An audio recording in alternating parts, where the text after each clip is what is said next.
For its latest smartphone, Asus is doing that 2019 trend of not following any trends at all. This is the Asus Zenfone 6, and it's pretty different.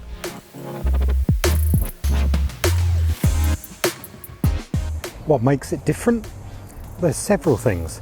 The first is this dual lens camera on the back. Got a 48 megapixel Sony IMX586 sensor joined by a 16 megapixel wide angle lens. Doesn't sound that different, does it? That's pretty much standard Asus camera setup. Well, when you look at the front, you'll see that there's no space for a selfie cam. So how does Asus get around that? When you want to take a selfie, you use the same camera that's on the back, and it does it with this really very cool flip up camera. Just take a look at that from the back.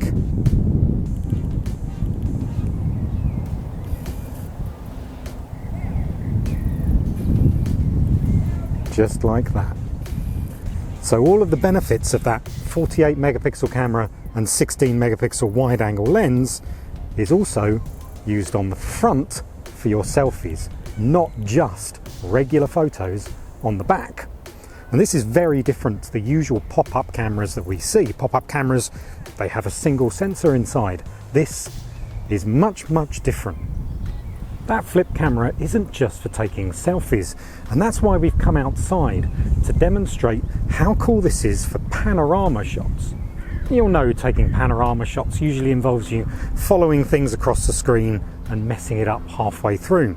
Well, that motorized camera does it for you. We start off the panorama shot here, and that motorized lens moves around, taking the panorama shot for you. So you don't have to get anything wrong at all. The camera does everything. How about those selfies? Flip the camera around like this, and you get a regular camera view. However, you can also use the wide angle shot just like this to fit in all of your friends when they turn up.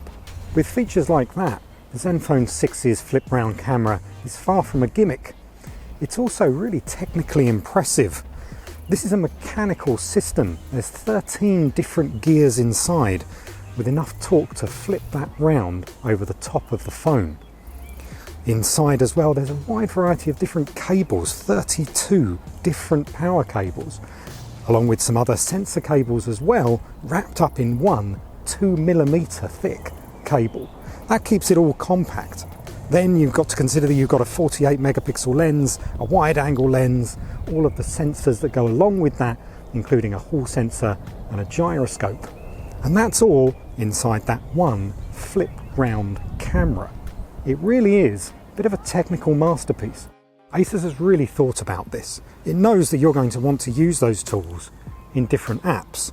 This is the Instagram app, and you've got a separate little control to move that camera about in Instagram, and that's going to work across a wide variety of different camera related apps, so you're never going to miss out on using that little sensor to its fullest. What else has Asus done differently with the Zenfone 6? It's got a 5,000 milliamp hour battery inside. That's the biggest of any flagship smartphone we've seen in, well, ever, really.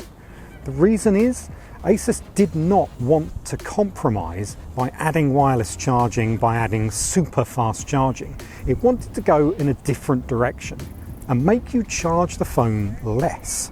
The 5,000 milliamp hour battery, that's bigger than we've seen in Huawei P30 Pro, OnePlus 7 Pro, a wide variety of different phones. That's going to potentially give you a couple of days use without the drawbacks that high temperatures from wireless charging or from the compromise you'd have to make with size of the phone by adding in fast charging too. All of these things, Asus says, degrades the battery over time. The larger battery is the compromise it wants because it gives you the life that you expect from the phone, both in terms of daily and long-term use. Very clever idea. If you've used an Asus phone in the past, you'll have encountered Zen Ui. Well, you're not going to encounter it on the Zenfone 6, because what Asus has done is get rid of it almost entirely and give you a very pixel-like standard Android experience. And it's wonderful. It's such a great change to see a standard looking Android screen. All the icons are consistent. It performs very nicely. You've got a pull down notification shade and a slide up app tray. Slide this way and you've got Google Assistant. What you're looking at is a 6.4 inch screen. Obviously there's no front facing camera, but there's no in-display fingerprint sensor either.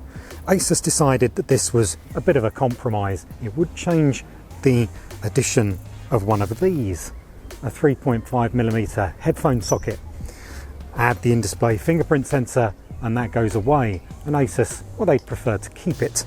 Instead, there's a regular fingerprint sensor on the rear. It's fast and it's reliable and we all know how to use it. There's masses of performance too. It's a Snapdragon 855 processor inside, the fastest, latest chip from Qualcomm. It's joined by 8GB of RAM and up to 256 GB of storage space. What's more, Asus has done some really clever things with the PCB inside. It's a double stacked PCB, and what that's done is enable the fitment of a hybrid SIM tray. This SIM tray in here, well, that takes 2 SIM cards and a micro SD card, so you can increase that 256 GB of storage space while still having the benefits of dual SIM. So what are the compromises here? Well, there are a few.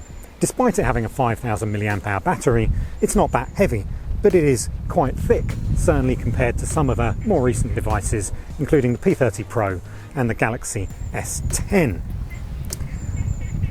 This flip round camera means you can't just use any old case. You get a case in the box, but you're not just going to be able to buy one, because obviously this needs to flip round and it needs to be specially made. Again, this is a moving part, and that impacts water resistance. There's no IP rating on this phone. The camera itself really should not be much of a concern in terms of durability. Asus has given it really good testing to make sure that it's not going to break, and even if you move it around yourself, it doesn't really impact the performance.